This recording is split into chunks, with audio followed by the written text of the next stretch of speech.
Yo, it's Rio with a new kind of video today. A gameplay commentary. As the name implies, it's two parts. One is the gameplay, Team Fortress 2 as you're seeing, with my new Killstreak rocket launcher. Look at the sheet. Whoosh! It's a specialized one.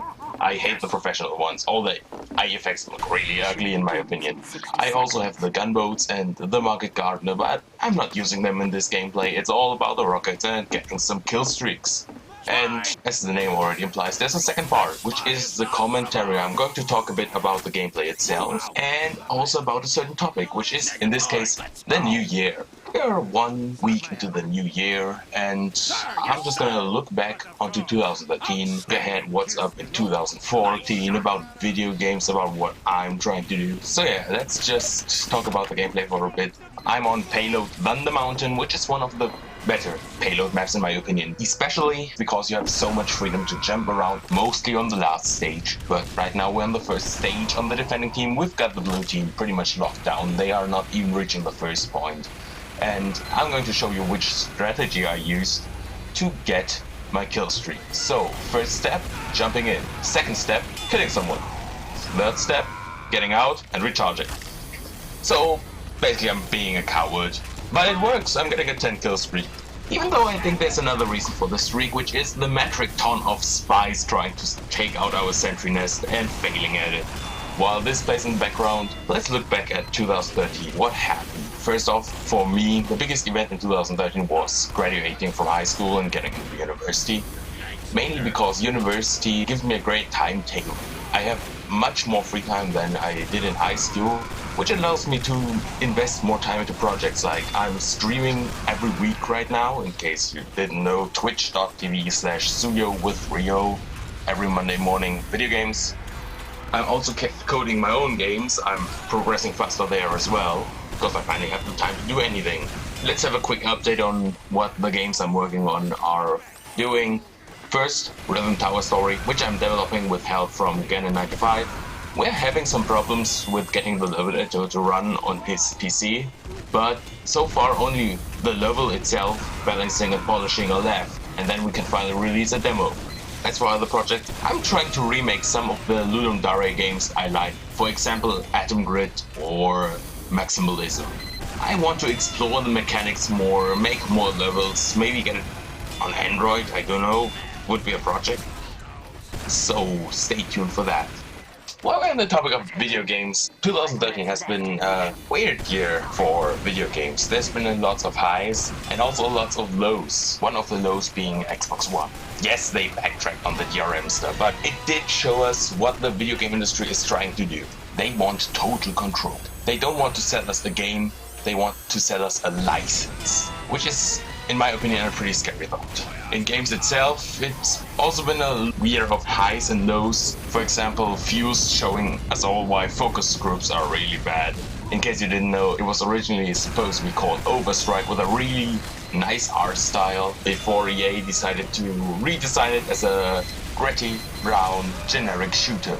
It wasn't bad, but it's so average you can't really talk about it. There's nothing special about it.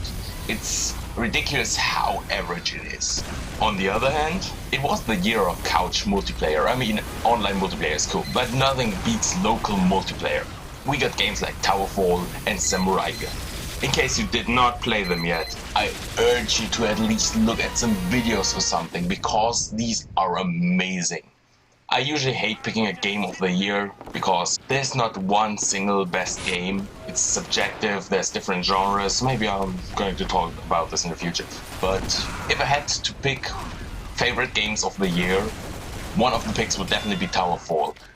Maybe you saw the video. If you have a bunch of competitive players with you, you can play this game for 10 hours straight and not get bored. It's one of these games where it is simple to start off, but it's extremely hard to master because there's such a high skill ceiling and such excellent game design where there are little nuances which you only get when you play for a while. It's just an amazingly designed game. Other picks for favorite games would be Anti-Chamber. It's a great first-person puzzler, playing with perspective and others. In case you know MC Escher, this stare picture, basically that's the game. Also, Rimmed Capsule, minimalistic RTS. It's very simple. You have Very little minions, very little tasks, but it's addicting as hell. I usually hate strategy games, but I keep playing this and I don't know why. Mario 3D World. Again, great local multiplayer fun, and it just has this Nintendo brand of amazing level design. Finally, the Stanley Parable. Yeah, it's hard to describe it without spoiling what's in the game, so just trust me here. If you haven't played the Stanley Parable, please do. Just buy it right now. So it's a new clip right now, playing on the blue team on the last stage of Payload High Tower. How about this? Try to guess which killstreak I'm ending at. Just as a game, there's no prize or something, just a little guess what it will end up with. I'm basically using a similar strategy as last time, but the streak is going to be a bit high. Now with the new clip, let's talk about the new year. It's 2014 now. Let's stay at video games for now. What am I hyped for? Towerfall Ascension. The sequel to Towerfall, which was only on the Ouya, is coming to PC and PS4, which is great because finally other people can play without having a console they don't even want. And especially on PS4, I think it will be great because a console is made for local multiplayer. I can't really think of any AAA titles I'm really excited about. Just more indie games: Black Annex, Hat in Time, Secrets of Raycon, Transistor, The Witness. Maybe I'm forgetting some. Maybe I just missed something in my head because I really can't think of any titles by big publishers I'm excited about. Maybe Yoshi's New Island, but again, Yoshi's Island DS was pretty mediocre. What are you excited about? Please write it in the comments. Maybe I'm actually forgetting something and you remind me, then I will just put a giant annotation on the screen like, oh my god, I forgot game X. And I feel really bad. Apart from these games, I would love to see what's happening to next gen. Even for the Xbox One. I mean, I hate Xbox, you may know me, but I want to see what they pull off. I'm pretty sure they lost the trust of a lot of gamers with the DRM stuff they pulled, even though they backtracked again, and I want to see how they try to win them back. So far I don't see much, but you never know. Let's move the topic from video games to just videos. I would love to make videos more regular this year. Maybe even weekly, if I can do it. Maybe I have to do more commentaries like this. Do you want more commentaries? It's a good video. If you like it, please tell me, because then I can make more commentaries.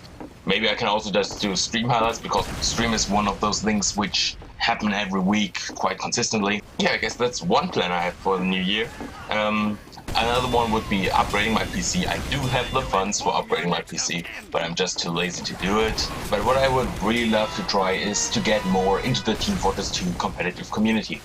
I think it's a wonderful community, and even though I can't really play competitive because of my internet connection, I would love to get in there in some way. I have joined the X-Television Planning Committee, where we're doing tournaments, videos for others, helping people organizing the tournaments. And I hope I can get into the competitive community this way, because I would love to help out the game, even though it is quite small. I think TF2 has the potential to be a really big esports title. I mean, MLT picked it up, you never know, right? So, we are getting closer to the end. I'm at a 25 kill streak right now. These are my last two victims, the heavy and the sniper around the corner. And then my team caps the card. This is the end. I'm ending on a 27 kill streak. I hope you enjoyed the video. If you did, give it a like. If you would like to say something, please do comment. I would love to hear your opinions on the things I talked about. And see you all next time. By the way, this video is update. I spent 6 fucking hours on it because Source Filmmaker can't do kill streak effects. And then when I noticed that, I tried to do the Uber charge and filter it a bit, but then I noticed you can't do Uber charge on weapons in Source Filmmaker. Well, please fix. In the end, I just took a screenshot in the game as close to the angle as I could possibly go, and then fuck this. Why am I even spending so much time on these? Nobody's going to see them anyways.